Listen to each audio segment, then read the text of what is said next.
palestinienne soumise à un blocus humanitaire injustifiable.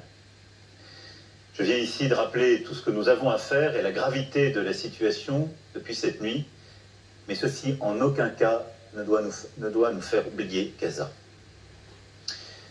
Les efforts pour rétablir le cessez-le-feu, rompu depuis le 1er mars, n'ont à ce stade pas abouti. Pourquoi? Parce que cette logique militaire, celle de l'occupation, des déplacements, du siège, ne mène nulle part, si ce n'est à un conflit permanent. Pour arrêter la guerre, il faut redonner une perspective de paix afin de bâtir les deux États et assurer la paix et la sécurité pour tous. C'est ce que porte la France depuis le 7 octobre, fidèle en cela à son engagement historique, et c'est aussi le rappel qu'une vie vaut une vie, et que pour la France, il n'y a pas de double standard. C'est par cette exigence que seront restaurées la paix et la sécurité régionale. Aujourd'hui, à Paris, la société civile israélienne et la société civile palestinienne étaient venues porter ce message, et je regarde leur engagement avec espérance.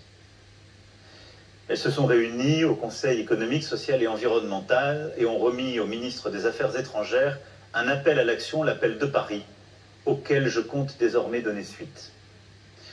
Ces voix soutiennent en particulier l'initiative annoncée avec le prince héritier d'Arabie Saoudite pour relancer la création d'un État palestinien et la pleine intégration d'Israël au Moyen-Orient, qui se traduira par une conférence internationale sous l'égide des Nations Unies à New York.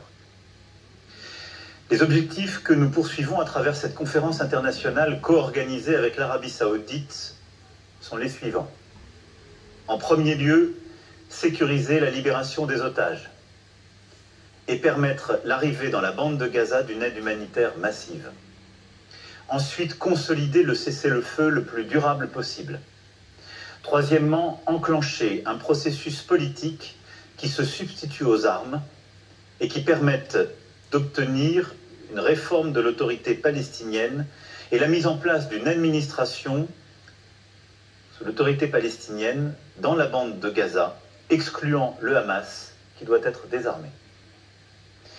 L'objectif, c'est donc un État palestinien démilitarisé, reconnaissant l'existence et la sécurité d'Israël, qui doit recevoir le soutien d'une mission internationale de stabilisation. C'est le préalable indispensable à l'intégration régionale d'Israël et à l'établissement de sa reconnaissance mutuelle. Si nous devons décaler la tenue de cette conférence pour des raisons logistiques et sécuritaires, dans la mesure où les dirigeants de l'autorité palestinienne ne peuvent rejoindre les Nations Unies, elle aura lieu au plus vite. Et dès les prochains jours, en lien évidemment avec les dirigeants de la région et plus particulièrement avec l'Arabie Saoudite, une date sera refixée. Ce report ne saurait remettre en cause notre détermination à avancer vers la mise en œuvre de la solution des deux États, quelles que soient les circonstances.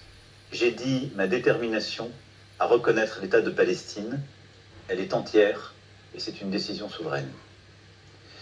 En ces heures, l'urgence d'un Moyen-Orient en paix est d'autant plus grande. Je mettrai à profit les grandes échéances des prochains jours et notamment le sommet du G7 dès la semaine prochaine pour rapprocher les points de vue de nos partenaires, nous concerter plus avant avec les États-Unis d'Amérique et avancer dans ce sens. Chaque jour, chaque heure, la France agit pour la paix et la sécurité pour tous au Moyen-Orient. Je vous remercie et je vais maintenant répondre à vos questions.